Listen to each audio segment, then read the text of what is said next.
Suara saya terdengar jelas. Wabarakatuh. Oh iya, baik. Selamat pagi semuanya.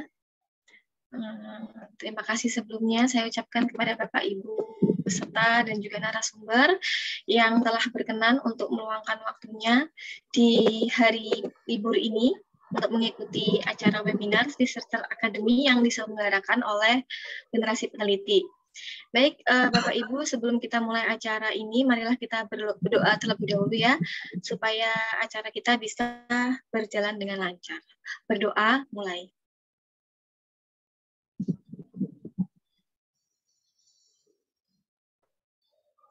Berdoa, selesai. Bapak Ibu, webinar hari ini temanya yaitu tentang research metodologi in informatik yang akan disampaikan oleh Bapak Tony Hidayat, Eskom, MKom, PhD. Nanti webinar ini akan berlangsung selama 1,5 jam ke depan ya Bapak Ibu, yang akan diawali dengan sesi materi selama 30 menit atau maksimal sampai 1 jam, kemudian dilanjutkan dengan sesi tanya jawab. Nah, nanti Bapak Ibu peserta jika ingin mengajukan pertanyaan bisa langsung open cam, raise hand terlebih dahulu, atau juga bisa lewat kolom chat. Nah, oke, langsung saja ini sudah bergabung bersama kita ya narasumber kita. Mari kita sapa terlebih dahulu. Selamat pagi Pak Tony. Pagi juga Bu Farida, apa kabar? Kabar Pak, alhamdulillah baik Pak. Ya. Ini di rumah aja ya Pak ya? Iya, kebetulan minggu ya. Iya, libur.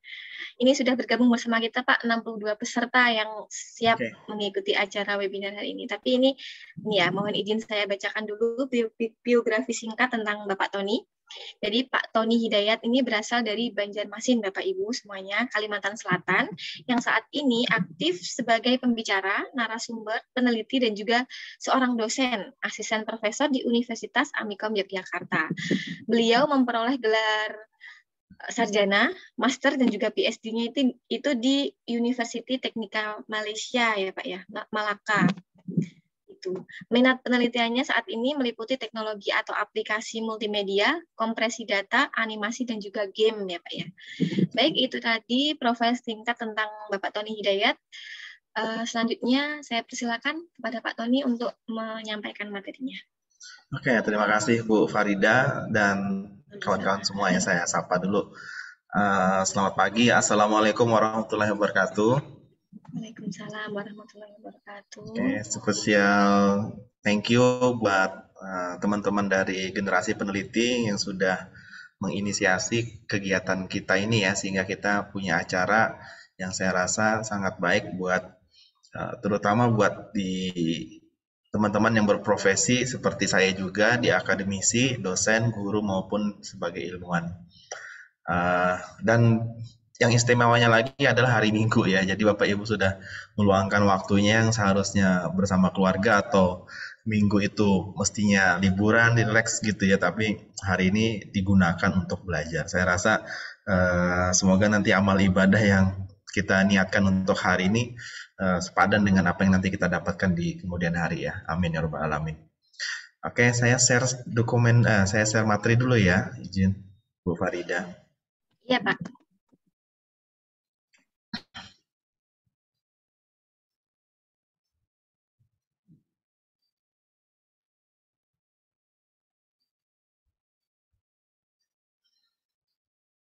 Oke Bapak Ibu ya, jadi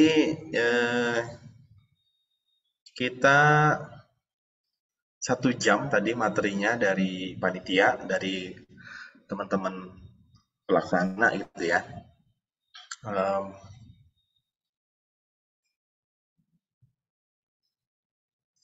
1 jam nanti materi dari saya, kemudian nanti berikutnya adalah tanya jawab ya. Tanya jawabnya nanti bisa langsung tanya langsung atau tanya titip ke moderator atau forum via chat juga boleh.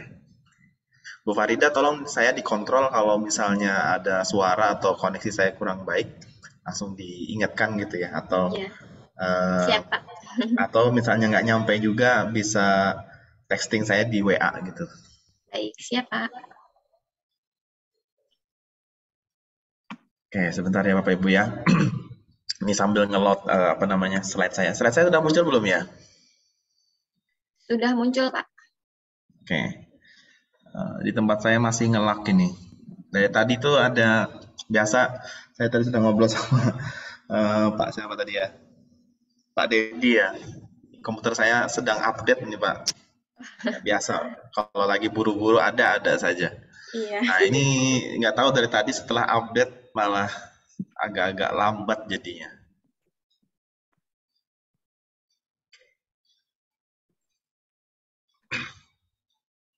Sambil nunggu partisipan yang lain, siapa tahu masih mau gabung. Ini jadi agak lambat ini komputernya. Jadi sederhananya gini Bapak Ibu ya, masalah metodologi penelitian dan sesuai judulnya kita spesifikkan dalam in informatics atau dalam informatika. Sebenarnya nggak ada yang spesial sih kalau kita berbicara tentang metodologi penelitian itu. Nggak ada yang spesialnya apa. Sebenarnya teorinya, konsepnya dari dulu sampai sekarang sih nggak berubah. Ya, pembahasan sebuah metodologi penelitian itu. Dan lintas disiplin ilmu pun sebenarnya mirip-mirip metodologi penelitian itu, baik informatika, sosial, manajemen, hukum gitu ya, bahkan tata boga pun mungkin sama ya. Hanya saja jelas ya topiknya yang mau diolah pasti berbeda di bagian itu.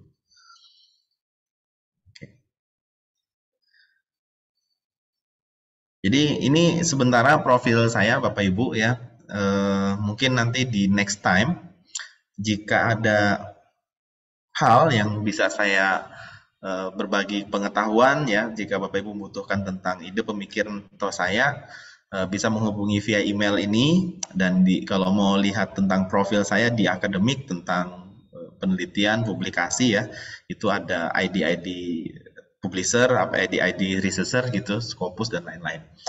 Nah, untuk alamat email saya sederhana, saya Tony Hidayat, TONNY@amikom.ac.id. Jadi instansi saya ada di Amikom, Universitas Amikom Yogyakarta. Slide saya aman ya Bu ya? Bisa kelihatan ya, Bu Farida? Pak, aman Pak. Oke. Sudah kelihatan. Jadi Bapak Ibu, rekan-rekan semua bisa kontak saya nanti di via email itu. Oke. Nah ini sekedar review saja tentang publikasi saya. Jadi memang agak menurun selama COVID ini ya. Cuman insya Allah nanti di tahun ini kita mulai aktif lagi, banyak menulis nanti. Nah ini 10 penelitian saya di 3 tahun terakhir ya. Jadi bisa Bapak Ibu lihat skupnya atau ruang lingkup atau topik yang saya garap jadi lebih kepada tentang komputasi, lebih banyak ke komputasi, matematikal, terus ke algoritma larinya. Nah, terakhir riset saya itu berhubungan dengan algoritmatik, saya mengarrange tentang panjang bit data gitu ya, yang nanti saya fungsikan, saya gunakan dalam hal mengkompresi data. Nah, jadi lebih ke konseptual binary bit datanya gitu ya, atau berbicara tentang core-nya dalam sebuah sistem bilangan basis data. Jadi siapa saja nanti Bapak Ibu kalau misalnya mau join atau collaboration dengan saya tentang riset, boleh yang seputar-seputar itu. Jadi saya expertnya di bagian itu. Nah untuk saat ini juga selain pemateri ataupun sebagai praktisi atau sebagai dosen, saya juga sebagai reviewers. Yang pertama ya saya baru 2 bulan ini sudah dijadikan sebagai reviewer jurnal MTAP ya, Multimedia Tools and Application, dan kebetulan ini indeksnya adalah Scopus Q1 Q2, dan beberapa jurnal juga saya reviewers di beberapa jurnal di Q3 Q4 gitu ya. Saya juga reviewers jurnal di Sinta 2 dan sampai 5 gitu ya, dan beberapa conference yang kelasnya adalah international conference dari IEEE. Oke. Nah, ini beberapa topik materi yang biasa saya sampaikan ya, selain seperti yang sekarang tentang riset metodologi, terutama tentang computer science ataupun informatika. Hal yang lain juga saya biasa memberikan materi seminar, misalnya sukses dalam publikasi di jurnal bereputasi, atau nanti Bapak Ibu di sini ada berencana untuk melanjutkan ke jenjang S3 gitu ya, Bapak Ibu yang dosen terutama.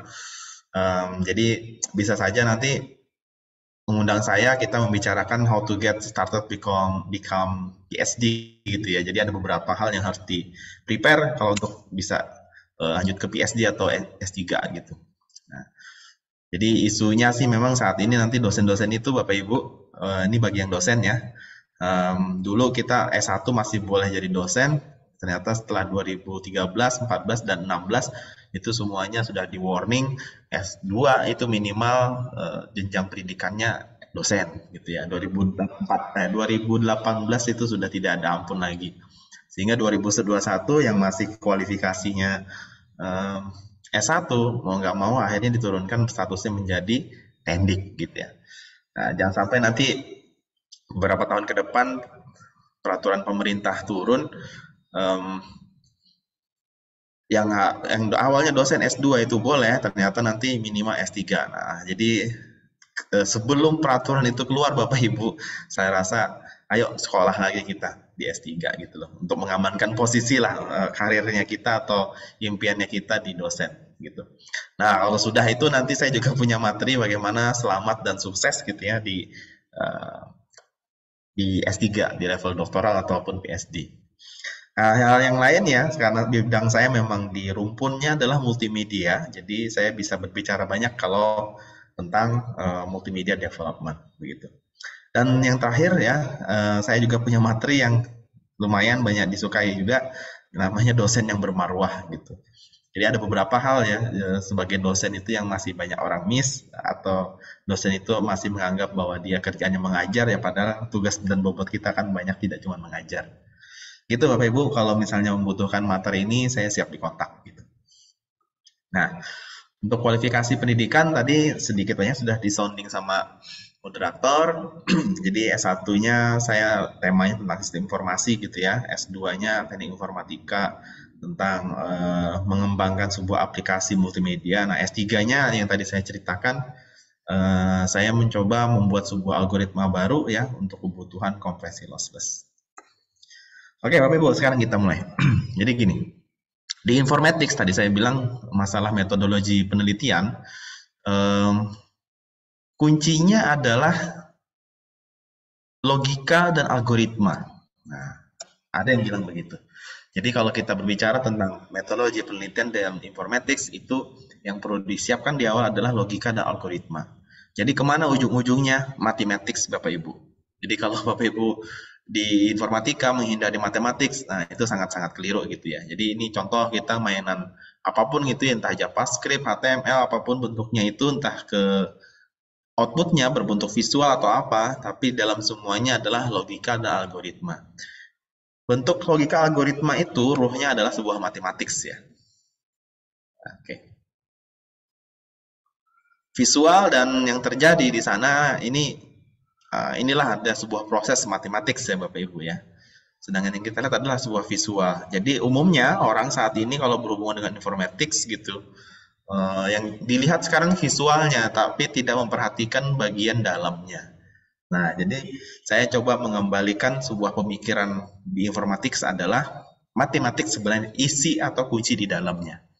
Oke, ini saya skip aja. Nah, sekarang kita fokus pembahasan penyamaan persepsi. Apa itu research ya? Konteksnya dalam informatics.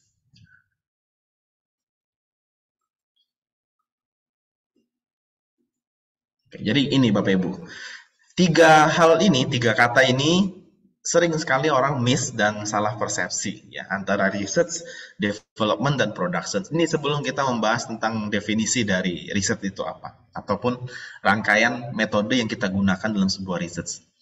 Jadi research, development, dan production itu ternyata punya alur ya, punya siklus Bapak Ibu.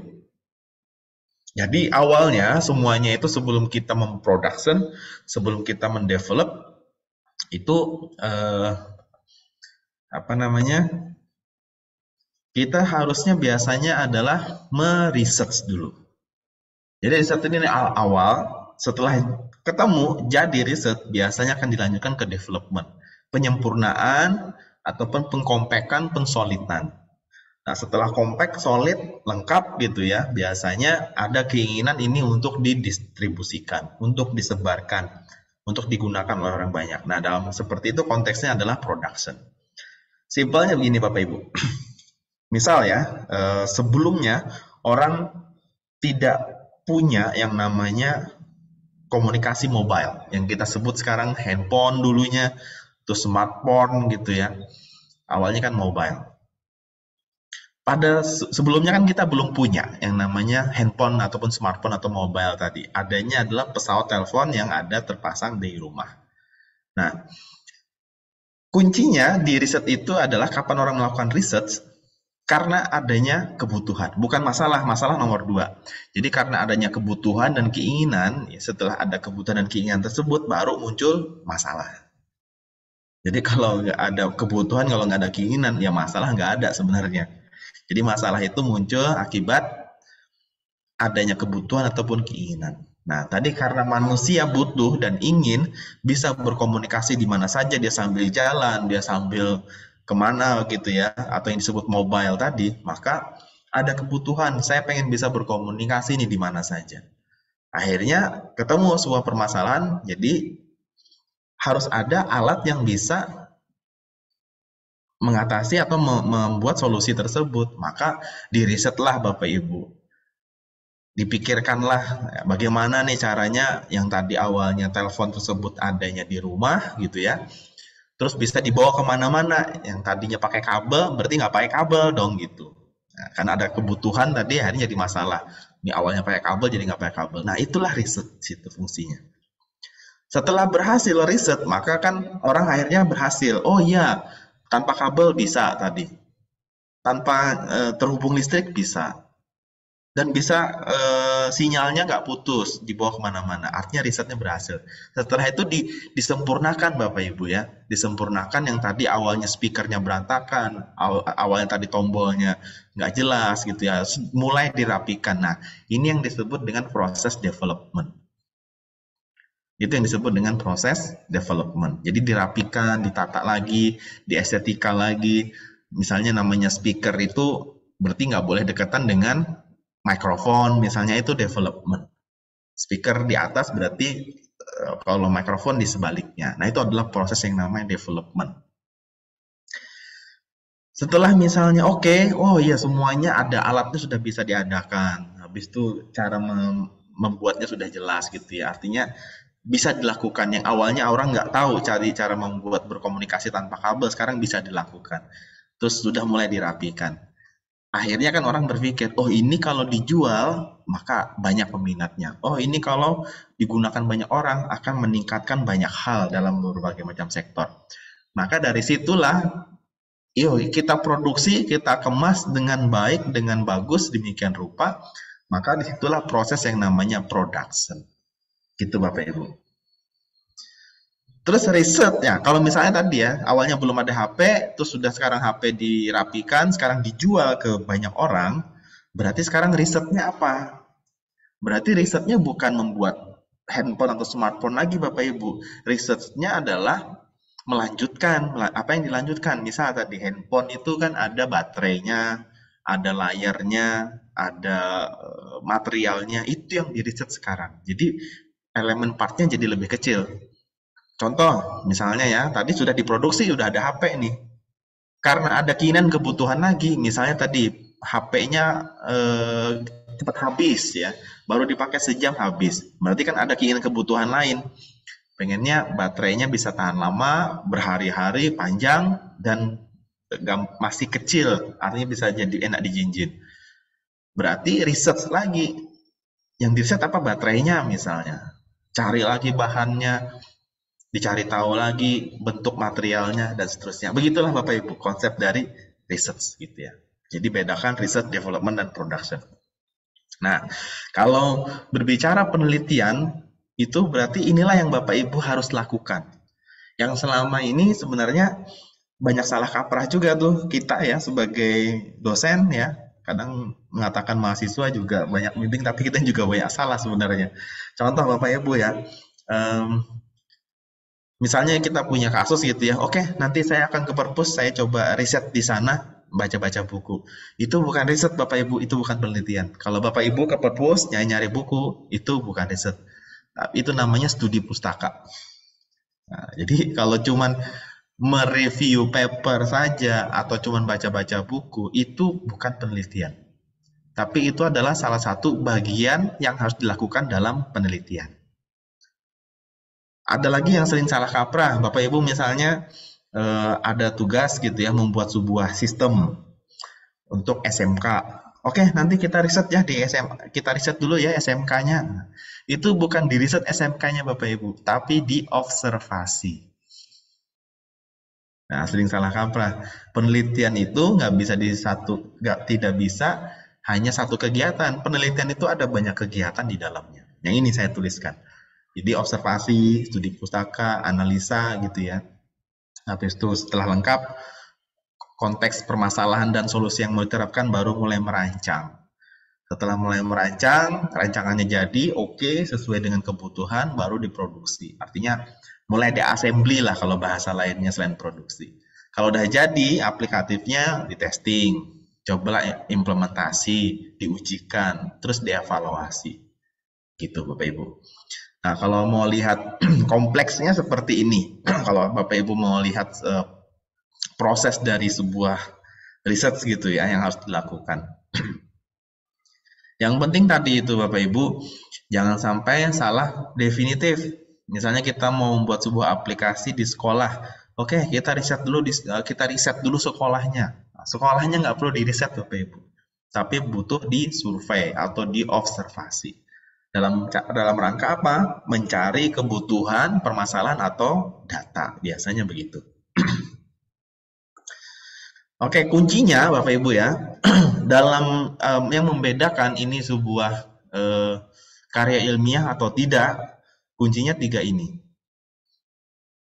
Kalau tidak memenuhi 3 ini, ya bisa kita pastikan yang Bapak Ibu buat, yang Bapak Ibu pikirkan itu bukan sebuah penelitian, tapi hanya project biasa atau hanya development biasa. Tapi riset itu spesifik. Apapun yang Bapak Ibu pikirkan itu harus sifatnya realistis. Artinya nyata, tidak dibuat-buat, dan itu pasti itu ada. Terus ada literatur pendukungnya, ada teori yang pendukungnya, ada referensi pendukungnya. Itu yang kita sebut teoritis. Berarti tadi secara realita permasalahannya jelas gitu ya, kebutuhannya jelas, maka kita carikan solusinya berdasarkan teori-teori ini. Berdasarkan referensi-referensi ini. Terus saintisnya di mana? Saintisnya setelah tadi dilakukan, solusi tersebut setelah diassembly, dirancang maupun diproduksi, jangan lupa Bapak Ibu, kita harus mensaintiskannya atau kita harus ukur keberhasilannya, kemungkinannya, dan seterusnya. Atau dalam bahasa lainnya adalah testing, implementasi, ataupun proof, ya, atau pembuktian. Nah, 3 itulah yang harus ada dalam penelitian. Oke, kalau ini ya, jadi sekarang kalau kita definitif, nah, kenapa definisi penelitian ini saya letakkan di belakang? Karena saya yakin kata-kata penelitian itu bukan kata-kata yang Bapak Ibu baru dengar. Saya yakin itu kata-kata yang sudah sering dibahas ya, dan saya yakin juga kalau Bapak Ibu dosen mengerti kan yang namanya penelitian itu apa. Nah, sekarang kita samakan persepsi saja bahwa kenapa ada penelitian ya, karena adanya sebuah masalah. Masalah itu ada tadi saya bilang karena adanya keinginan dan kebutuhan, baik itu dari manusia, alam, ataupun organisasi, ataupun hal apapun itu yang sifatnya ada gitu loh ya. Oke, jadi saya skip aja nih masalah penelitian. Saya yakin sudah hatam betul Bapak Ibu ini masalah penelitian. Nah, kalau pegangan saya sih untuk buku penelitian gitu ya, ataupun metodenya, Bapak Ibu bisa pakai yang tesis project ini dari Springer. Oke. Nah, sekarang gini, yang jadi masalah itu terkait tentang penelitian ya Bapak Ibu ya. Terutama di informatics. Nah ini. Karena tadi kebanyakan backgroundnya Bapak Ibu di sini adalah dosen, jadi penelitian itu sebenarnya kuncinya tadi ya, harus ada sebuah masalah dan kita pikirkan solusinya apa sesuai dengan hal-hal teoritisnya, baru kita nanti kalau sudah jadi baru kita testing, kita buktikan dan lain-lain. Tapi ya, pada saat di dunia pendidikan kita kan punya jenjang ya, ada D3, D4, S1, S2 maupun S3. Ada juga penelitian yang sifatnya hibah-hibah gitu ya. Hibah ataupun penelitian di hibah pun juga ada level-levelannya.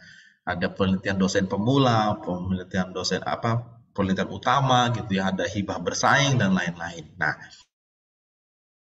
kalau seperti ini gimana tanggapannya? Jadi kesimpulannya adalah penelitian itu juga ada kelas-kelasnya, ada tingkatan-tingkatannya.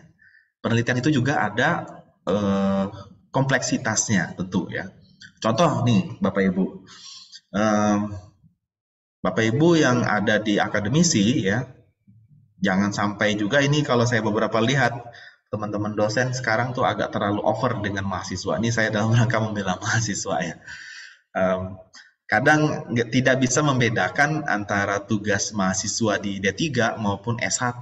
Sama saja gitu loh cara pemikirannya, padahal sangat beda sekali. Yang kasihan siapa Bapak Ibu? Mahasiswa kita. Karena mereka capek, pusing, dan lelah gitu ya karena mengikuti ekspektasi kita sebagai dosen. Jadi kalau untuk penelitian yang D3 itu, sasaran mereka kan hanya penguasaan materi ya Bapak Ibu ya, hanya penguasaan materi. Jadi tuntutannya adalah hanya mereka mampu mengcoding misalnya, mereka mampu membuild, mereka mau assembly ya, cukup itu yang kita nilai. Kalau untuk kekuatan dari latar belakang permasalahan, saya rasa ada levelnya kalau di D3 gitu ya. Selama perusahaan tersebut tolong dibuatkan ya, mereka tugasnya adalah membuat. Yang kita nilai adalah kemampuan teknisnya mereka dalam menggunakan software membuat apa yang tadi diusulkan. Itu kalau D3. Jadi Bapak Ibu jangan dipaksakan tentang masalah kenapa bikin ini, masalahnya apa. Jangan terlalu ditekankan ke sana. Anak D3 bukan itu levelnya.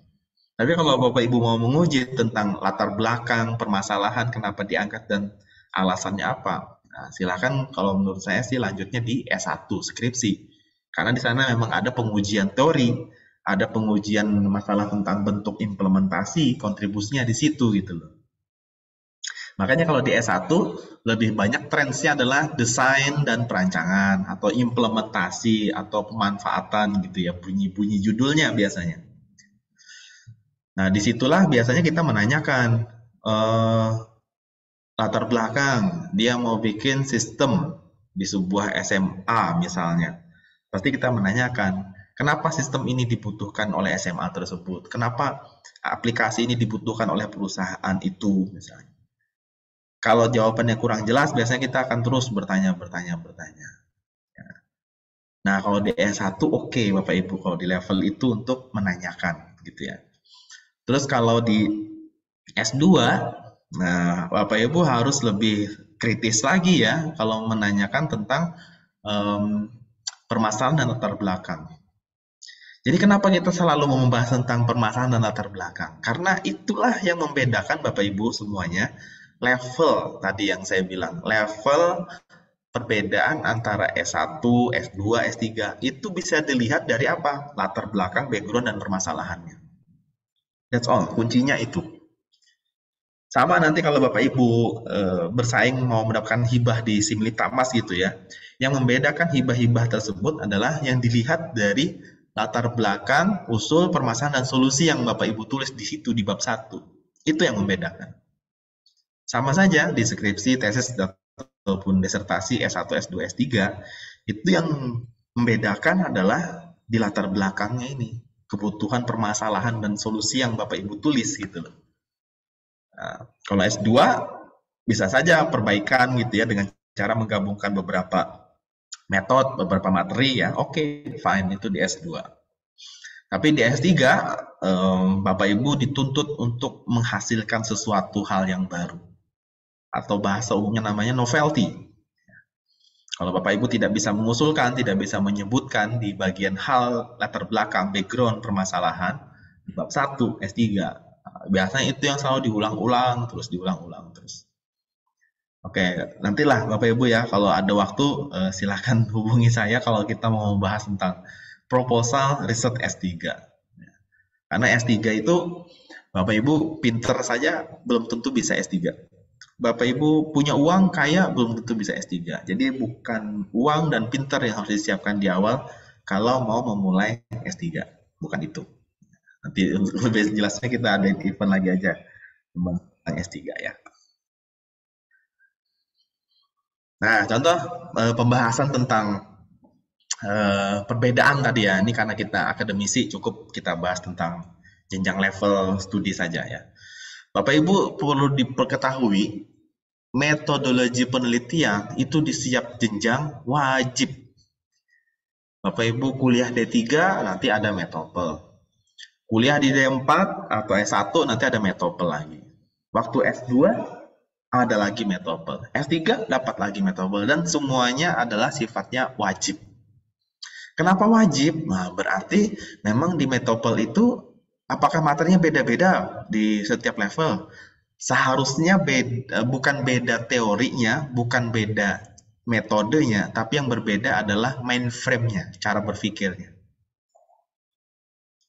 Jadi metodologi, tadi di awal kan saya katakan, metodologi penelitian sebenarnya konsep secara keilmuannya sama, baik disiplin ilmunya yang berbeda-beda, informatics kah, manajemen kah, hukum kah, sebenarnya sama.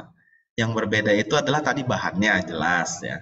Yang kedua adalah konseptual atau mainframe-nya, cara berpikirnya. Makanya selalu dapat di setiap jenjang level. Nggak bisa metodologi hanya didapat sekali gitu loh. Jadi kayak membrainstorming juga bisa dikatakan metodologi penelitian itu seperti apa. Nah, contoh saja misalnya di D4 itu kita bisa sebutkan misalnya ada topik pengembangan sistem informasi rumah sakit gitu ya. Ini jelas kan, berarti mahasiswanya membuat sebuah sistem informasi rumah sakit. Yang kita mau tes ya sebagai dosen atau kita sebagai pembimbing mestinya adalah ke lebih tekniknya, teknikalnya tentang programmingnya, networkingnya ataupun apa namanya ke algoritmanya kah gitu ya.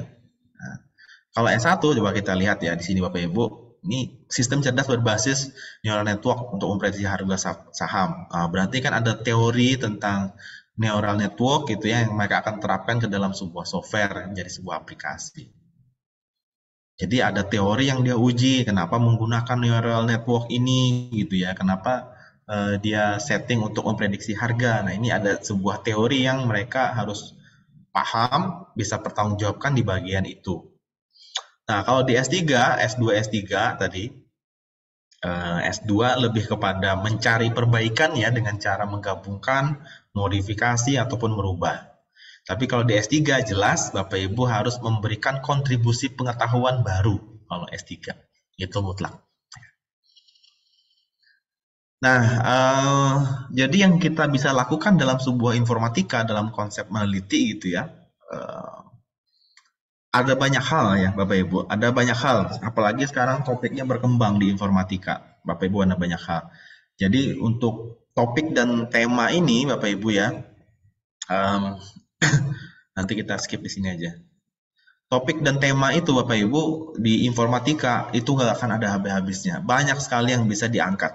Ya, entah mau perbaikan mekanisme, komunikasi datanya, frameworknya, modelnya, banyak sekali ya.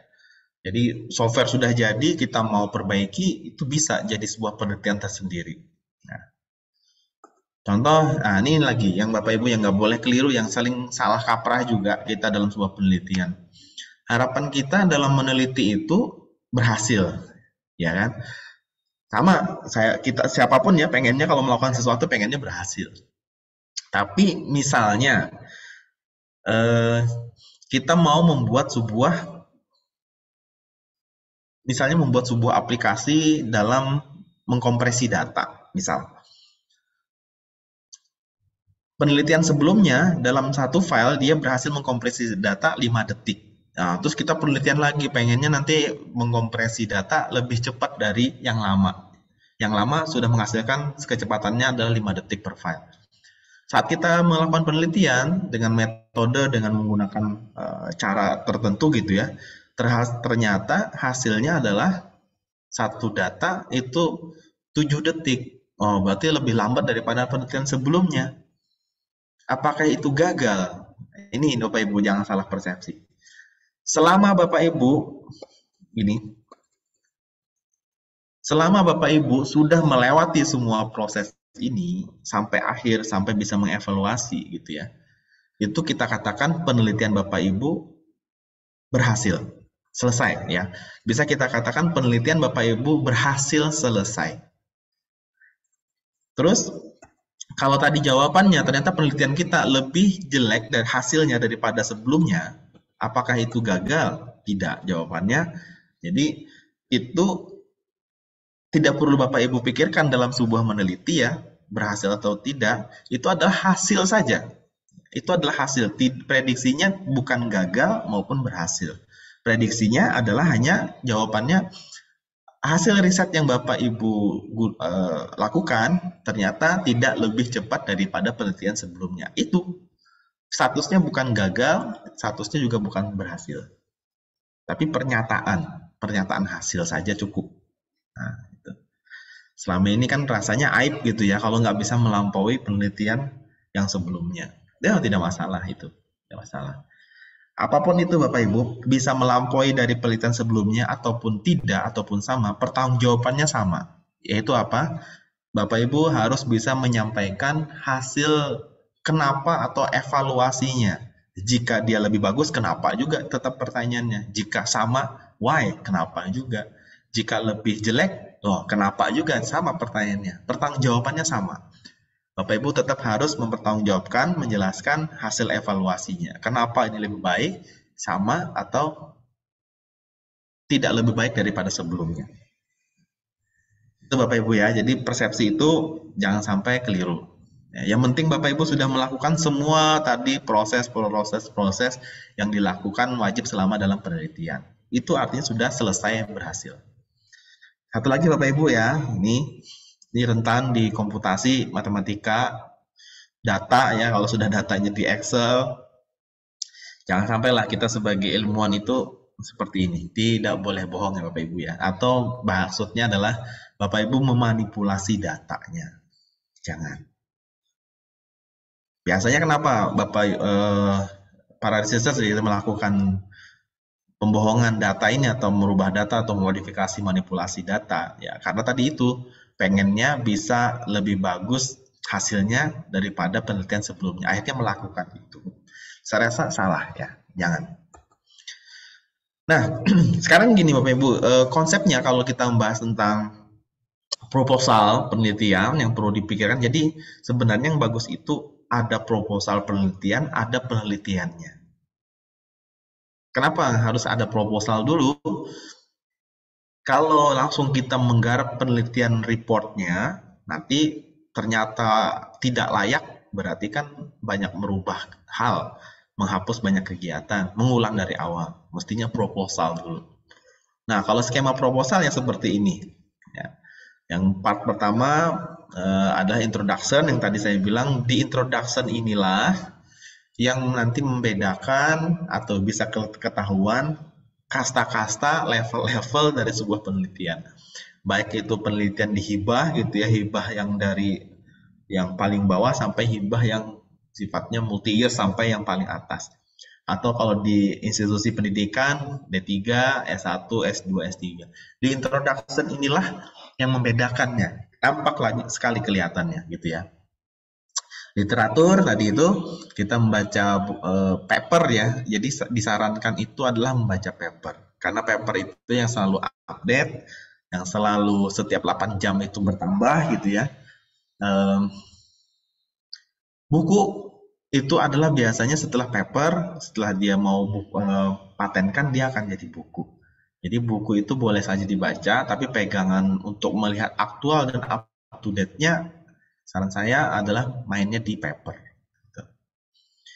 Nah, nanti dari paper-paper tersebut kita bisa menentukan metodologi terbaru dalam hal kebutuhan kita.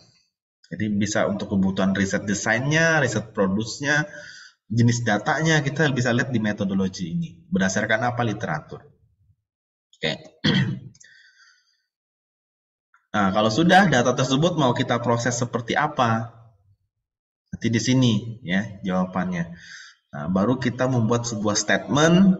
Statement ini yang menyatakan bahwa dari introduction tadi, dari permasalahan di awal, maka berdasarkan referensi bla bla bla bla bla bla, maka solusi yang kita tawarkan ataupun alternatif yang kita tawarkan bahwa kelemahan yang harus diselesaikan dan riset yang harus dilakukan adalah ini. Nah, di statement limitation ini. Berdasarkan apa? 1, 2, 3, 4 ini. Nah, keempat adalah conclusion. Di sini Bapak Ibu bisa menyebutkan bahwa kontribusi, objek ataupun tujuan dari riset tersebut. Oke. Nah, kalau yang ini klasifikasi penelitian ya, jadi bisa dilakukan ada tiga gitu ya. Yang pertama berdasarkan pendekatan. Ini umum lah, kualitatif, kuantitatif. Oke, ini spesifik karena kita ngomongin tentang metodologi informatika ya Bapak Ibu. Kalau Bapak Ibu memang pure di computer science informatika, pendekatannya kalau mau enak Bapak Ibu tidak memusingkan gitu ya, ambillah pendekatan yang kuantitatif. Kuantitatif. Kenapa? Contoh paling gampang gini.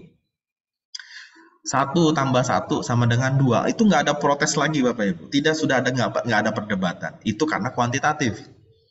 1 tambah 1 sama dengan 2. Tapi kalau pendekatannya kualitatif, saya tadi ya, 2 itu angka hoki, menarik, bagus atau menarik atau jelek misalnya. Nah, itu kualitatif.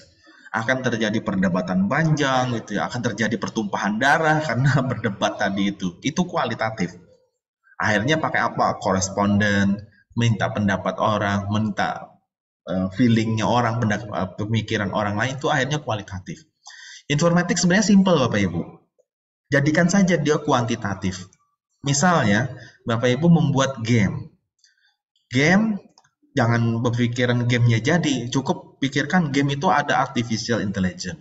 Game itu ada graphic rendering, ada image processing, ada video transferring, macam-macam. Itu hal-hal yang sifatnya kuantitatif banget Bapak Ibu. Misalnya di game masalah material. Ini gimana misalnya kita bikin sebuah environment, membuat sebuah aset, kalau tayang di game itu komputernya nggak berat kalau ngeplay. Berarti nanti kita coba saja kita buat sedemikian rupa gitu ya menggunakan bahan-bahan tertentu. Terus kita buat prototype gamenya, kita play. Nanti ukur menggunakan task manager kah atau pakai software lain kah, kita lihat berapa beban konsumtif memori. Nah, itu kan kuantitatif Bapak Ibu. Kan jelas angkanya. Waktu di play, dia memakan memori 20%. Nah, itu kan kuantitatif. Tapi kalau misalnya Bapak Ibu pengen menilai membuat game edukasi, nah itu jelas kualitatif. Karena yang diukur adalah game yang Bapak Ibu tersebut seberapa besar dampaknya dalam mengedukasi orang. Itu kualitatif, pasti. Atau menilai seberapa baik informasi yang disampaikan dari aplikasi yang Bapak Ibu buat, itu jelas kualitatif. Batannya panjang gitu ya, prosesnya panjang. Kalau kuantitatif, kalau dia ada berhubungan dengan komputasi, angka, numerik, selesai.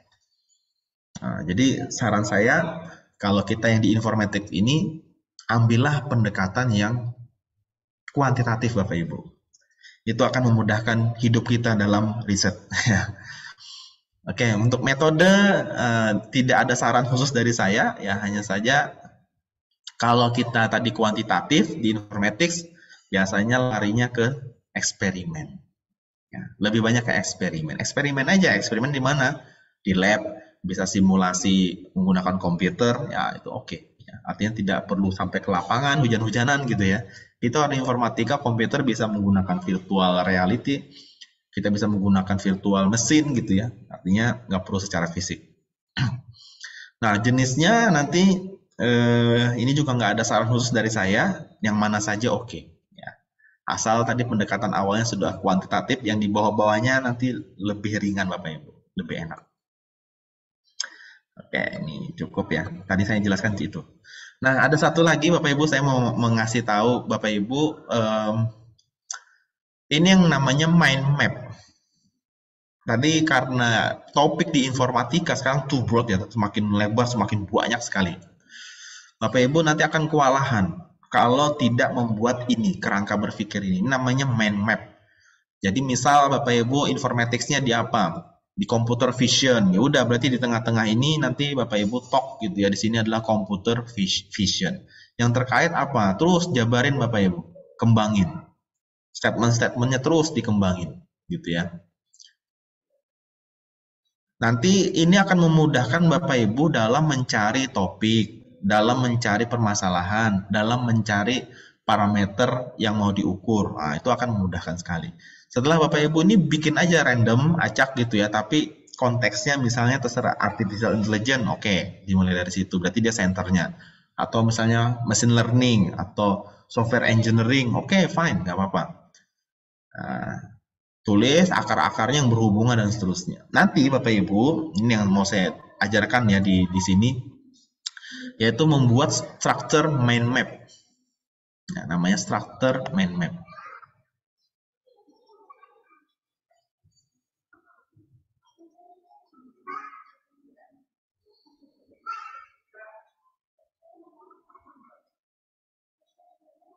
Oke, ini namanya structure mind map.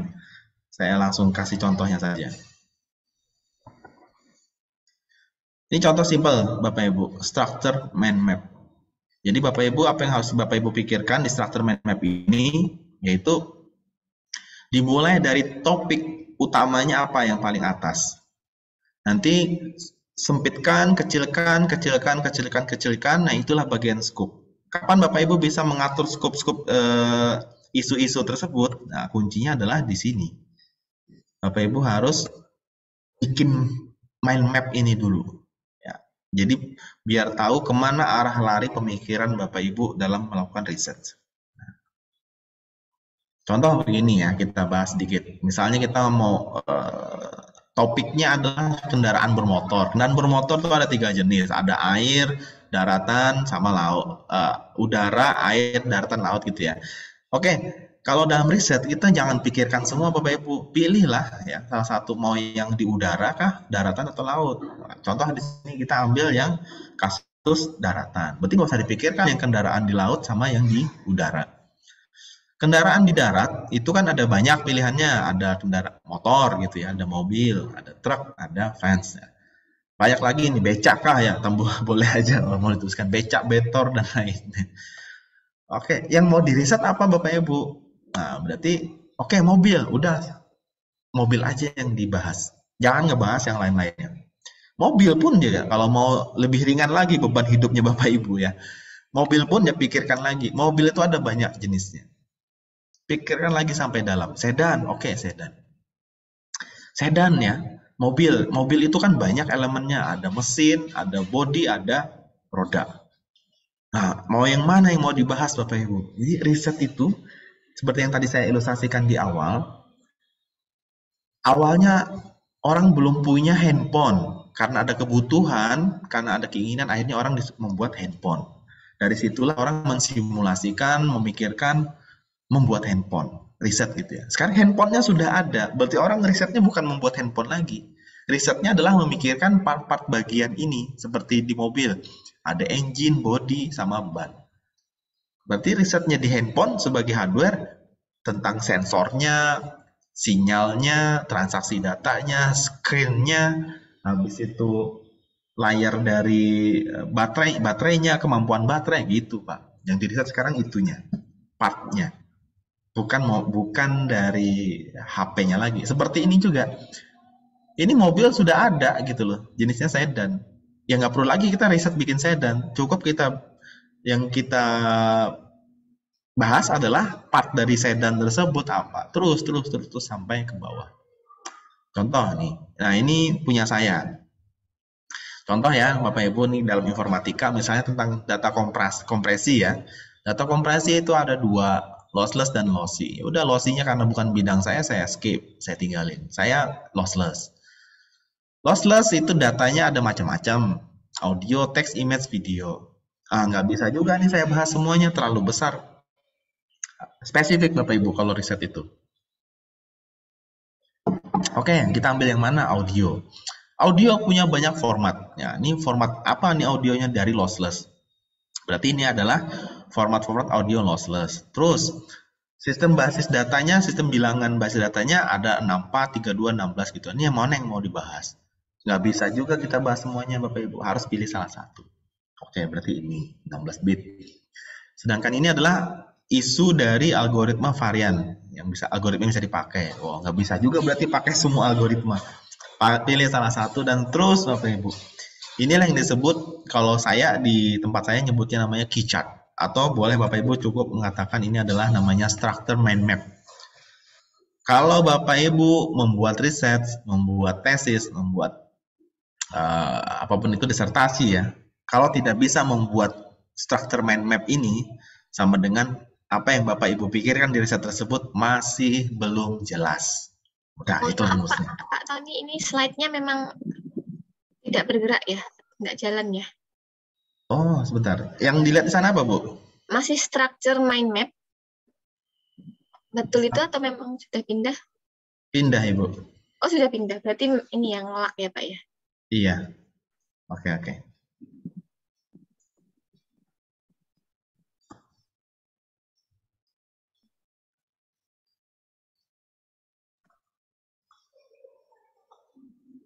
Sekarang apa, Bu? Ininya, slide-nya. Ini masih di structure mind map, Pak. Oh, berarti slide terakhir sih ini setelah ini.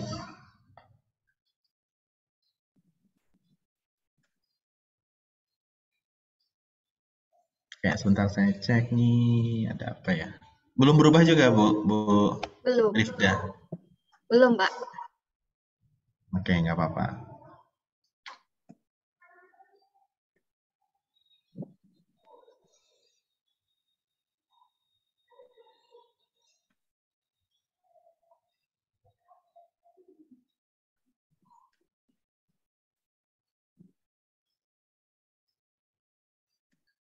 Oke, sebenarnya ini slide terakhir nih.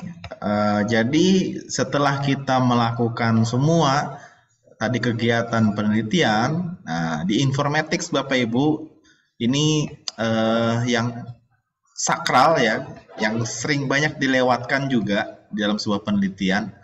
Dan di informatics kalau Bapak Ibu melewati ini, itu agak dipertanyakan dari sisi konsep pemikiran metodologi penelitiannya. Nah, saya share lagi.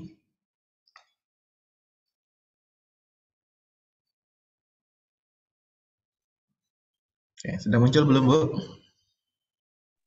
Sudah, Pak. Sudah muncul. Oke, ini bagian ini namanya.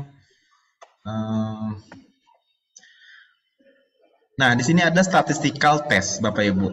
Statistical test ini, kalau di informatika, kalau kita menarik sebuah statement tadi, misalnya 1 tambah 1 sama dengan 2, nanti bahasa kualitatif yang harus Bapak Ibu kan tetap ya, kalau kita ngomongin ke conclusion, nanti itu ada bahasa kualitatif, misalnya margin errornya berapa, misalnya gitu ya, ataupun significant difference kah, dan seterusnya. Jadi di sini Bapak Ibu, ini di statistical test ini pegangan Bapak Ibu wajib melakukan di bagian akhir agar bisa menentukan statement pernyataan yang sifatnya kualitatif ya. Kualitatif itu jadi dibutuhkan juga, tapi kita hanya sebutkan kalau di informatics ya, hanya untuk sebagai kalimat akhir saja. Misal tadi 1 tambah 1 sama dengan 2. Seharusnya sudah final tuh kalau di bahasa kita di komputasi. Sudah final. Tapi karena di kesimpulan kita harus sedikit memberikan sebuah evaluasi, maka mau nggak mau ada statement kualitatif yang kita sampaikan. Misalnya tadi ya 1 tambah 1 sama dengan 2. 2 adalah bilangan genap yang bisa nanti dibagi lagi dan menghasilkan angka-angka penjumlahnya. Misalnya kayak gitu. Nah, jadi mau nggak mau memang ada kualitatifnya, tapi kita pakai hanya di bagian kesimpulan akhir saja sebagai statement penutup. Nah, umumnya ini Bapak Ibu yang bisa Bapak Ibu lakukan nanti di statistical test itu ada ANOVA gitu ya, ada t-test, D-score ataupun chi-square ya. Ini hal-hal yang paling banyak, paling signifikan kalau mau digunakan di ranah di ranah metodologi penelitian. Begitu Bapak Ibu. Nah, sebagai penutup kalimat dari slide saya, ya, ini ada sebuah cerita Bapak Ibu di Afrika sana gitu ya, ada singa sama rusa gitu ya, apapun itu. Kita tidak tahu posisinya kita sebagai singa ataupun rusa, tapi keduanya mempunyai persamaan. Si singa itu setiap pagi Bapak Ibu harus berlari kencang. Karena kalau dia tidak berlari pagi-pagi tersebut secara laju dan kencang gitu ya, maka dia tidak dapat buruan, tidak dapat makanan dan akhirnya mati. Dan sebaliknya juga si rusa gitu ya, kalau dia pagi itu tidak berlari kencang, ya maka dia tidak selamat dan otomatis akan jadi mangsanya si singa dan tidak selamat juga. Maka keduanya harus berlari kencang. Nah, kita sebagai peneliti Bapak Ibu ya, ingat tadi saya sampaikan hati-hati, kita nggak tahu kapan pemerintah menetapkan dosen itu harus minimal S3 ya. Jadi saran saya entah kita singa ataupun rusa gitu ya, kita harus segera berlari kencang. Nah, itu saran statement penutup saya untuk presentasi materi untuk sesi ini. Saya kembalikan ke Bu Farida. Terima kasih semuanya. Baik. Terima kasih Pak Tony atas materinya dan juga closing statement-nya tadi yang sangat keren ya. Baik, ini selanjutnya mari kita lanjutkan ke sesi tanya jawab. Ini sudah ada pertanyaan yang masuk untuk Pak Tony. Yang pertama dari Ibu Mariah Kiptiah. Salah, belum. Ibu Dian Anggraini. Izin bertanya Pak, untuk penelitian pada sistem informasi yang melibatkan people, proses, and teknologi pada tahap evaluasi mengukur dampak usulan teknologi ke pengguna. Mohon saran Pak, bagaimana kita tidak terlalu ke kualitatif saat evaluasi. Terima kasih. Itu Pak pertanyaannya. Oke. Sebenarnya nggak kena gimana caranya biar tidak terlalu kualitatif. Yang harus dirubah di bagian awalnya, Ibu. Kalau kita membuat sistem, tujuannya adalah untuk mengatasi kebutuhan sosial, kebutuhan organisasi, ataupun kebutuhan perusahaan, itu jelas bentuknya kualitatif banget. Contoh tadi itu, kita mau bikin media ajar, kita mau bikin media pendidikan untuk anak TK, SD, itu jelas kualitatif banget. Oke, karena nanti kita ukur seberapa besar nih si anak-anak ini suka dengan materi pembelajaran yang kita buat, ya kan? Itu udah kualitatif pasti. Atau Ibu tadi membuat sistem gitu ya, karena sorry Bu Farida tadi buat sistem apa ya kata Ibunya? Sistem melibatkan people, proses, and teknologi pada tahap evaluasi mengukur dampak usulan teknologi ke pengguna. Oke. Jadi semacam membuat sistem secara umum gitu ya. Misalnya sistem tersebut kan pasti digunakan untuk kebutuhan umum. Nah, itu pasti kualitatif. Karena nanti si ibu akan mengukur tentang kepuasan, tentang apalagi usability-nya, ya, atau tentang informatifnya, kualitas informatif. Nah, kalau pertanyaannya gimana Pak tidak biar nggak kualitatif banget, berarti yang harus ibu lakukan adalah ngerubah latar belakang. Oke, sama-sama bikin sistem, tapi yang ibu soroti adalah misal di situ ada transaksi data kan.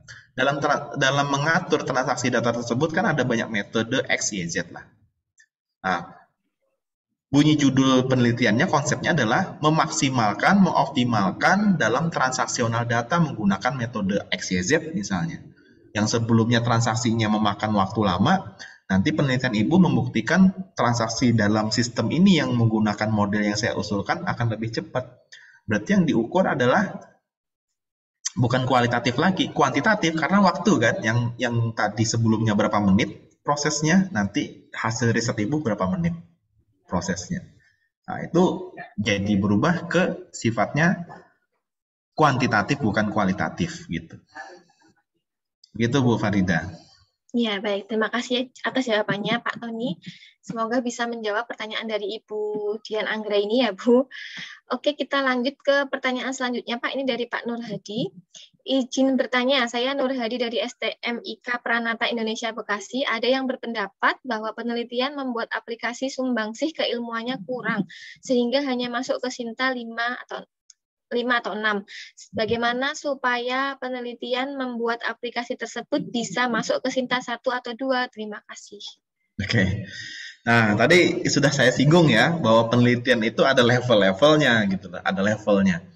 Di mana level itu bisa kita lihat di latar belakang kebutuhan, permasalahan, dan solusi yang diusulkan. Jadi nggak bisa kita paksakan, Pak. Misalnya yang tadi konsepnya anak S1 gitu ya, kita paksakan masuk ke international conference gitu ya, wah agak nggak nyampe gitu lah ya, pembahasannya. Nah, karena sudah kelihatan di anak S1 kan hanya implementasi ya, sedangkan di level-level conference internasional IEEE ke atas itu kan dilihat nanti kontribusi knowledge-nya apa. Kalau cuma implementasi tidak ada kontribusi knowledge Bapak Ibu. Kalau implementasi itu hanya seperti, oh iya, ada hasil, bisa digunakan, udah cukup. Nah, terus kalau yang perlu diperhatikan juga, nah sekarang kita berbicara tentang Sinta. Sinta 1, Sinta 2, itu hampir semuanya si jurnal di paper Sinta 1, Sinta 2 sekarang sudah terindeks Scopus ya. Dan rata-rata juga yang sudah di Sinta 1, Sinta 2 kan sudah berbahasa Inggris semua tuh, ya. Dan sudah kalau nggak salah hampir 60% yang di Sinta 1, Sinta 2 itu sudah terindeks Scopus. Kalau Scopus Bapak Ibu, mainannya itu nggak bisa kalau cuma implementasi. Tidak bisa kalau hanya ada sebuah metode, algoritma, terus digunakan untuk membuat sistem. Itu judulnya saja sudah nggak masuk, membuat sistem. Mestinya adalah misalnya perbandingan penggunaan algoritma terhadap konsepsional data, misalnya. Berarti nanti ada perbandingan. Itu jelas kita mau membandingkan antara riset sebelumnya dengan riset yang sekarang terbaru. Itu jelas di situ dari judul itu bisa kita lihat. Dari perbandingan itu berarti nanti ada perbedaan. Berarti ada kontribusi knowledge yang baru. Itu yang dicari. Nah, jadi masalah sumbangsih keilmuan, tapi bahasa umumnya sih kita biasa menggunakan ini Pak, contribution knowledge gitu loh bahasa umumnya. Jadi kembali lagi ke tadi ya Pak Nur Hadi ya, kalau hanya membuat aplikasi itu sama dengan hanya implementasi. Jadi contoh saya sederhanakan, makan itu sendok di tangan kanan, garpu di tangan kiri. Teorinya begitu. Terus Bapak makan seperti itu implementasi, ya kan? Tidak ada yang ini kan, tidak ada yang berubah toh. Bapak makan sup ya sama saja, sendok di tangan kanan, garpu tangan kiri, itu namanya implementasi. Sama aja membuat aplikasi gitu. Membuat aplikasi pakai SDLC ya sudah, nggak ada yang Bapak mau sampaikan. Bapak cuma mau menyampaikan bahwa oh saya berhasil membuat aplikasi. Nah itu sangat kurang sekali. Kalau cuma mau menyampaikan saya berhasil membuat aplikasi, itu rata-rata levelnya di jurnal-jurnal nasional saja Pak. Yang kalau toh bereputasi pun juga dia mentoknya hanya di Sinta 5 dan 6. Begitu. Baik. Terima kasih Pak Tony atas jawabannya. Ini ada pertanyaan lagi dari Ibu Emi Sapitri. Perkenalkan, saya Emi, mahasiswa S2. Izin bertanya Pak, untuk pembuatan mind map, seperti contoh mind map computer vision yang Bapak tampilkan tadi, itu apakah ada software khusus untuk membuatnya? Atau misal cukup dengan Smart Art di MS Word? Terima kasih. Itu pertanyaannya. Pertanyaannya dari Bu Emik ya. Sebenarnya mind map itu Bu, bukan softwarenya yang Ibu khawatirkan. Ibu tulis di tembok pun boleh sebenarnya. Ibu punya tembok kosong putih gitu ya, coret-coret pun boleh. Software banyak Bu, salah satunya Microsoft Word yang Ibu sebutkan bisa ya. Tapi hanya saja nanti nggak bisa auto horizontal, vertikal gitu ya kalau di Microsoft Word. Kalau mau bingung juga, ketik aja Bu. mind map gitu ya di mana? Di Google gitu ya. Itu banyak sekali nanti software-software pembuat struktur, flowchart dan seterusnya banyak sekali. Nah, yang perlu Bapak Ibu perhatikan adalah mind map itu kan kuncinya dari apa yang kita baca di paper, di buku. Misalnya Ibu mau ngomongin apa di sini tentang computer vision. Oke. Computer vision. Di tengah-tengah kan berarti itu adalah induk yang mau Ibu baca, computer vision. Computer vision itu related dengan apa? Oke, processing atau audio processing atau data mining. Terus, Ibu mau lari kemana? Kalau misalnya Ibu belum punya arah penelitian, ya udah baca-baca paper tentang computer vision gitu ya. Terus coba ditulis, dikembangin mind map-nya. Kalau misalnya nanti suatu saat Ibu riset ataupun S2 disuruh membuat tesis tentang computer vision, nanti larinya ke image processing. Nah, berarti baca papernya sekarang harus spesifik. Computer vision, image processing itu ada banyak algoritma, algoritmanya apa, terus baca sampai algoritma ini nanti menggunakan parameter pengujiannya apa, parameter pengujiannya ini yang menyusun apa saja. Contoh ya tadi ya. Slide saya masih muncul kan ya Bu Farida ya? Masih, Pak. Oke, tadi saya balik sini lagi. Ke contoh mobil tadi. Nah, mind map itu seperti ini Ibu, random aja. Ya, mind map itu random. Pemikiran daripada kita baca-baca paper gitu ya, belum tahu mau kemana spesifik fokusnya kita penelitian, tulis aja, kembangin terus yang berkaitan. Kalau Ibu sudah mau spesifik, mau meriset apa, sebaiknya jangan bermain di mind map lagi, tapi mainnya di struktur mind map, distrukturkan Bu. Contohnya seperti ini, yang tadi saya contohkan. Oke, jadi tadi computer vision kan banyak ya. Contoh kendaraan itu banyak. Ibu pilihnya yang mana? Itu saja yang Ibu pikirkan sampai ke bawah. Jadi mind map di awal fungsinya adalah mengkerangka Ibu berpikir atau Bapak Ibu berpikir dalam membaca paper atau dalam rumpun ilmunya. Rumpun ilmu itu banyak.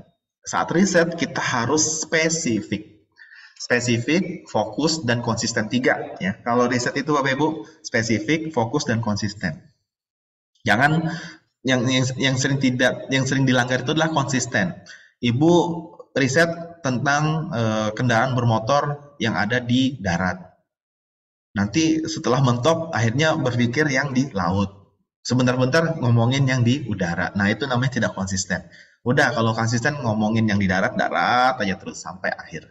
Sampai ketemu performa parameter yang bisa diukur apa. Nah, yang menyusunnya apa. Begitu kira-kira Bu Farida. Baik, terima kasih Bapak. Kita lanjut ke pertanyaan berikutnya ya Pak. Ini ada pertanyaan dari Ibu Mariani Setiawati. Izin bertanya, apa saja metode untuk evaluasi sistem informasi kesehatan yang menilai dari sisi pengguna dan uji statistik yang tepat untuk menghitung hasil evaluasi tersebut? Terima kasih. Oke. Evaluasi ya. Berarti ini kembali ke statistical test. Nah, ini. Statistical test analyst dia tidak punya agama ya. Saya bilang tidak punya agama. Artinya boleh digunakan di informatics, boleh mau digunakan di kesehatan gitu ya, mau digunakan ke disiplin ilmu yang lain. Kalau tadi pertanyaannya, ini untuk mengevaluasi sistem informasi kesehatan. Artinya sebenarnya kan nggak masalah ya sistem informasi apapun. Pokoknya ini sebuah sistem. Hanya saja gini, Ibu, uji statistik ini kan punya karakter ya. Nggak bisa semua hasil kita itu menggunakan t-test, ANOVA, correlation sama regression nggak bisa. Kalau contoh t-test ini berarti hanya 1 perbandingan. ANOVA itu analisis of varian, berarti minimal 2. Nggak bisa kalau cuma 1 yang mau dibandingkan. Contohnya begitu, simpelnya. Misalnya ada satu dataset ya, terus satu dataset ini nanti mau diujikan ke algoritma A, ke algoritma B, ke algoritma C, ada 4, ada 5. Nah, itu nggak bisa pakai t-test, pakainya ANOVA. Ini belajarnya tidak mesti di keilmuan informatics. Ini namanya di statistik. Makanya statistik di informatics itu wajib harusnya. Kalau ada kampus, mata kuliah wajibnya tidak ada statistik, itu aneh. Itu jawabannya.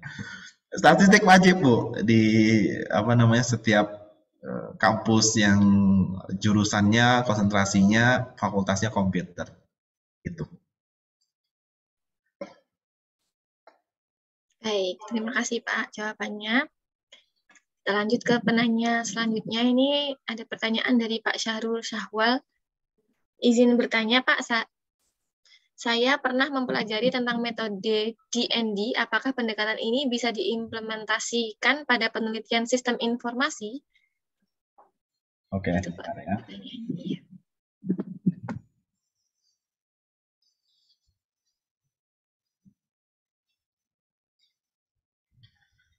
Kalau saya nggak terlalu belum banyak baca tentang apa namanya metode DND, tapi kalau misalnya Pak Sahrul mau menggunakannya ke sistem informasi gitu ya, sebenarnya ini lebih ke ini Pak, nggak cuma sistem ya, tapi ke semua jenisnya software kalau menurut saya bilang, karena dia lebih ke instructional designer kan DND itu, ya lebih ke instructional designer.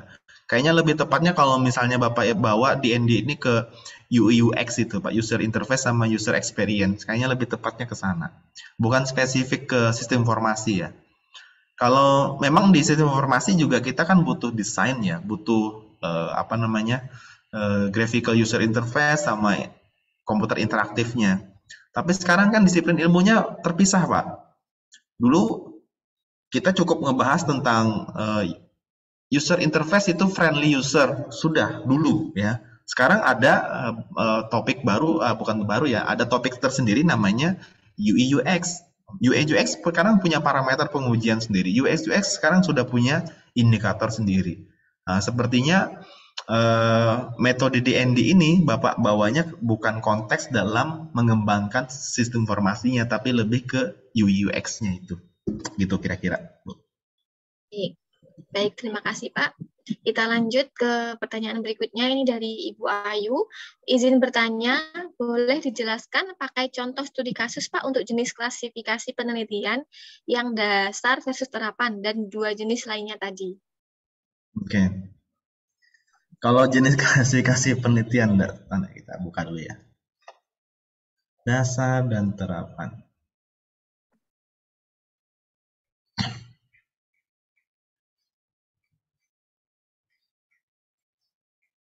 Oh, sorry.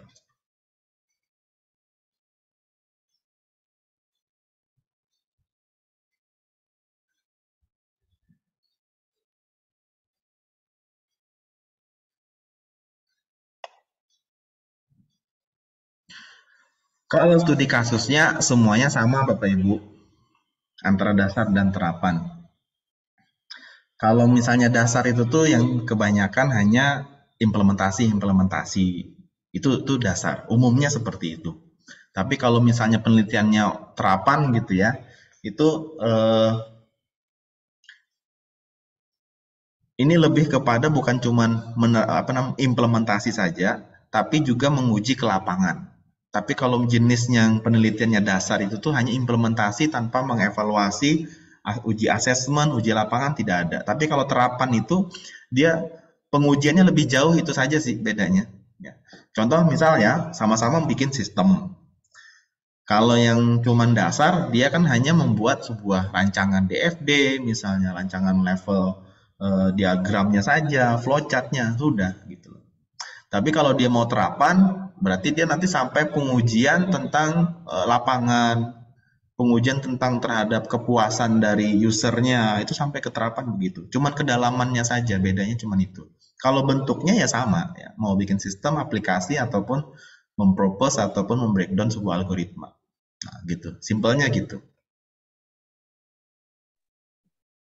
Baik, terima kasih Pak Tony atas jawabannya. Ini masih ada beberapa pertanyaan lagi ya. Ini ada pertanyaan dari Ibu Noni. Selamat pagi Pak, perkenalkan saya Noni. Izin bertanya, terkait hibah apakah untuk dosen pemula itu ada level penelitiannya juga atau tidak Pak? Oke. Saya ada banyak pengalaman nih di dosen pemula gitu ya. Di dosen pemula itu, kalau nggak salah kita diberi kesempatan 2 kali. 1 kali sebagai ketua, 1 kali sebagai anggota. Nah, ini remeh-temeh banget ya sekarang. Kalau dulu saya masih yang tahun berapa ya saya lupa. 2015 ke bawah ya. Dosen pemula itu masih yang dana hibahnya 10 juta. Kalau nggak salah kan 15 apa 25 saya lupa gitu ya. Itu Bapak Ibu enak banget itu dosen pemula itu. Levelnya ini mohon maaf ya tanda kutip ya. Bapak Ibu cari aja bimbingan Ibu, Bapak Ibu yang di S1 yang paling bagus lah ya. Itu bisa kok dibawa ke level dosen pemula. Itu sekonyol-konyolnya begitu. Kalau Bapak Ibu mau tahu kayak gimana sih levelnya untuk dihibah dosen pemula. Bahasanya gini, implementasi saja gitu atau cuman jenis dasar saja atau tidak perlu sampai terapan terlalu jauh pun di dosen pemula gampang tembus. Gampang tembus. Artinya kita kalau mau ya ngelibatin mahasiswa, kita ketuanya, mahasiswa kan biasanya hanya rancang bangun ya kan, implementasi, habis itu penggunaan doang. Nah, itu bisa ya masuk ke hibah ke level dosen pemula. Tapi ingat, biasanya memang kalau saya perhatikan ya, si reviewers tidak terlalu ketat dalam menyeleksi proposal di dosen pemula. Nah, ini nantilah Bu Noni kalau mau kita bahas, paling banyak gugur proposal di dosen pemula itu bukan karena materinya, bukan karena bobot kontennya yang jelek, tapi karena apa? Karena penulisannya tidak sesuai dengan aturan. Itu yang paling banyak, 90% kebanyakan di-kick ataupun di-reject sama reviewers bukan karena kualitas dari konten proposalnya, tapi karena salah nulis. Nah, itu salah template, salah struktur, tidak sesuai yang dianjurkan dari aturan SIP limit emasnya. Itu Bu sebenarnya. Kalau dosen pemula enak banget, benar. Cuma sayangnya dibatasi. Baik, terima kasih Ibu Noni. Semoga bisa terjawab pertanyaannya ya. Ini ada pertanyaan lagi Pak dari Ari Prasetyo Aji. Izin bertanya Bapak, apakah research development atau developmental research yang tepat digunakan dalam disertasi menurut Pak Tony? Oke, research development.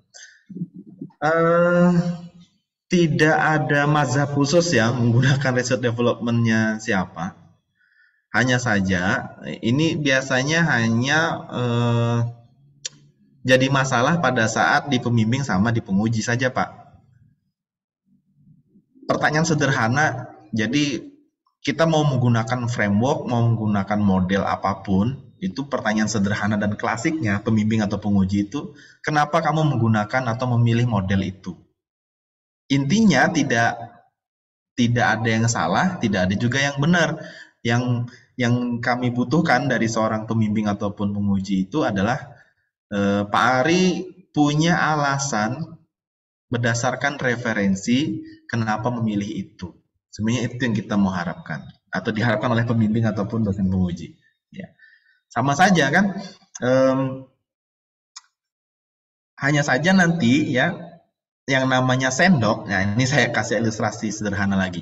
Yang namanya sendok itu kan ada sendok teh, ada sendok makan, ya kan, ada sendok buat sup. Nah, kalau mau kita paksakan sendok teh buat makan, bisa saja. Ya enggak? Bisa. Apalagi kan susah nyuap nasinya. Iya, kalau yang menyuap nasinya adalah orang dewasa. Tapi kalau bayi, anak balita, sendok teh cukup buat dia makan. Gitu loh. Buat kuah juga bisa kan. Nah, artinya riset development yang mau kita pakai itu tidak keliru sebenarnya, hanya saja penempatannya nanti. Nah, penempatan itu balik lagi ke riset Bapak Ibu masing-masing, analisis jenis studi kasusnya, permasalahannya seperti apa, jenis datanya kayak gimana yang mau diolah itu. Contoh tadi itu, data itu nasi, sup gitu ya. Permasalahannya itu orang dewasa tadi yang saya ibaratkan sama si bayi balita tadi. Sendoknya nggak salah. Yang harus disesuaikan itu adalah si manusianya sebagai objek permasalahan sama datanya bentuknya sup kah atau nasi kah. Nah gitu. Itu yang paling gampang bisa saya ceritakan. Baik, terima kasih Pak. Berarti tergantung kebutuhan ya, yang mana yang optimal gitu. Betul, tergantung tadi si objeknya maupun kasus permasalahannya. Baik. Ini lanjut ya Pak. Ya. Ada pertanyaan dari Ibu Sari. Izin meminta motivasi. Oh, bukan pertanyaan ini. Motivasi apa ini? Meminta motivasi ke Pak Tony Hidayat, apa harus dilakukan untuk menghasilkan nilai eksperimen yang dilakukan lebih baik dari penelitian sebelumnya? Tidak ada, tidak ada. Yang namanya penelitian itu, ya penelitian yang benar, kita kan nggak bisa memprediksi hasil akhir ya. Kita tidak bisa memprediksikan bahwa hasil penelitian kita itu lebih baik daripada penelitian sebelumnya. Hanya saja kita punya hipotesa, kita punya hipotesis berdasarkan referensi atau berdasarkan pretest. Nah, ada referensi, ada pretest. Jadi kita bisa mengatakan ini ada kemungkinan berhasil, persentasenya sekian bisa melampaui penelitian sebelumnya gitu. Hanya bisa itu yang disebut selama ini yang disebut dengan hipotesis. Jadi sebuah statement keyakinan, pernyataan yang belum kuat secara pengujian itu namanya hipotesis. Jadi nggak bisa kita setting ini harus bagus ya hasilnya. Nah itu sama dengan tadi itu kita akhirnya tertuntut untuk bohong nanti untuk mendapatkan hasil. Nah akhirnya kan karena tertuntut. Jadi jangan khawatir Bapak Ibu, kalau hasil akhirnya tidak lebih bagus daripada penelitian sebelumnya. Nggak usah khawatir. Bukan itu yang jadi masalah dalam penelitian. Oke, itu Bu Farida. Baik, terima kasih Pak. Ini kita lanjut ke dua pertanyaan terakhir ya Pak, karena waktunya juga sudah hampir habis. Oh iya, ini ya, dari banyak. ya lumayan banyak ini Pak yang bertanya. Ya, ini berarti minatnya banyak ini, iya, harus kita adain lagi Bu. Oh iya, ini Pak masih banyak ini listnya. Nanti Pak Tony bisa daftar lagi menjadi narasumber. Insya Allah, insya Allah, insya Allah. Ya. Baik, ini ada pertanyaan dari Ibu Mahmudah dari FT Universitas Gajah Putih. Izin bertanya Pak Tony, untuk judul penelitian pada disertasi, apakah fokus ke teknikan, informatika, atau pembaharuan keilmuannya yang ditampilkan Pak? Terima kasih. Oke.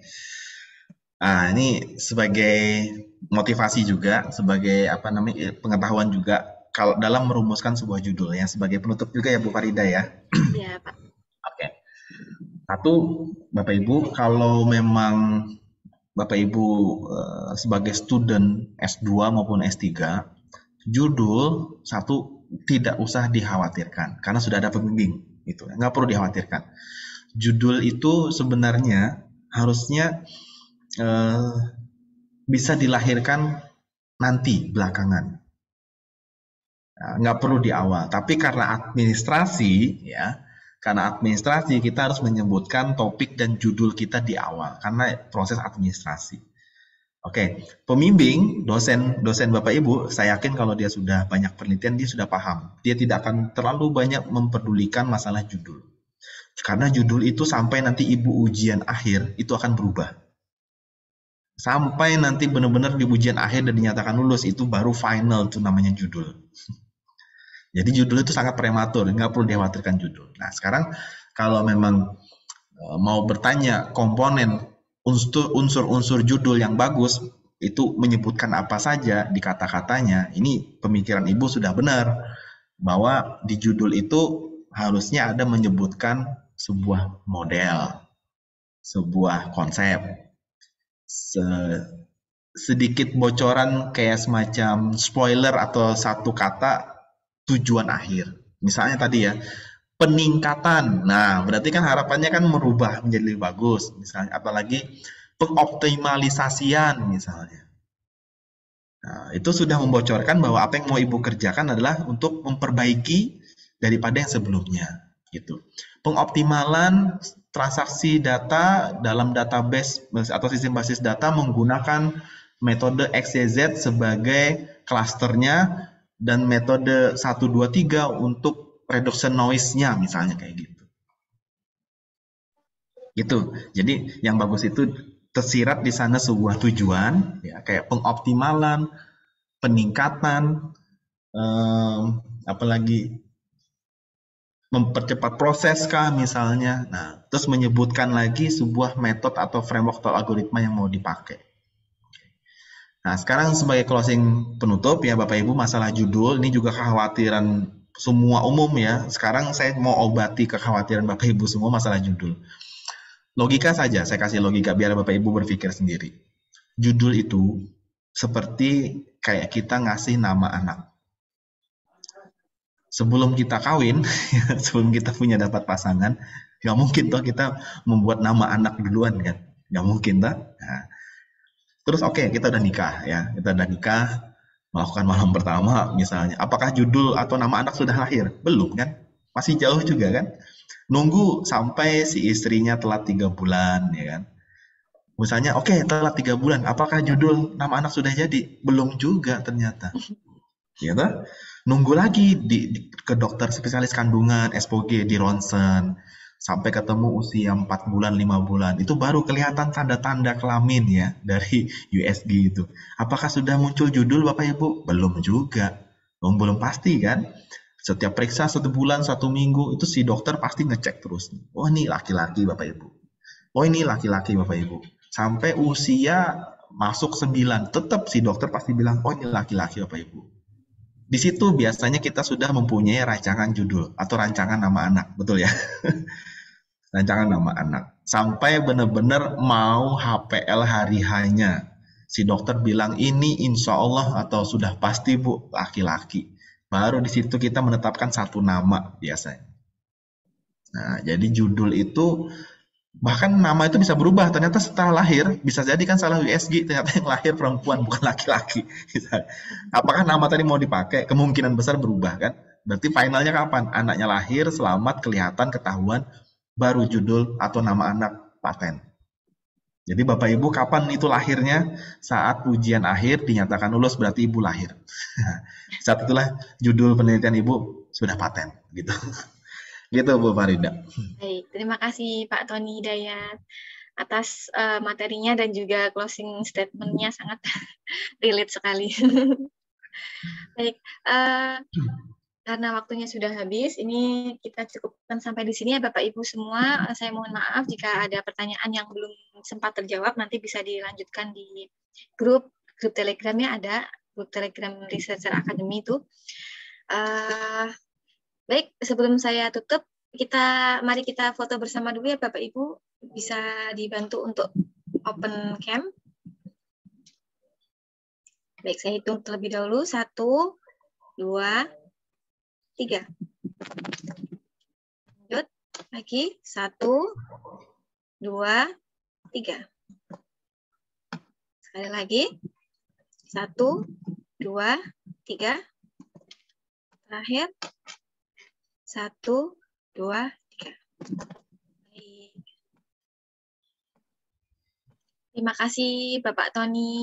Sama-sama. Mohon maaf Bapak Ibu jika ada materi-materi atau bercandaan saya yang sedikit agak kelewatan.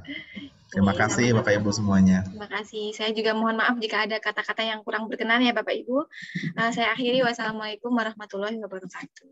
Waalaikumsalam warahmatullahi wabarakatuh. Terima kasih Pak.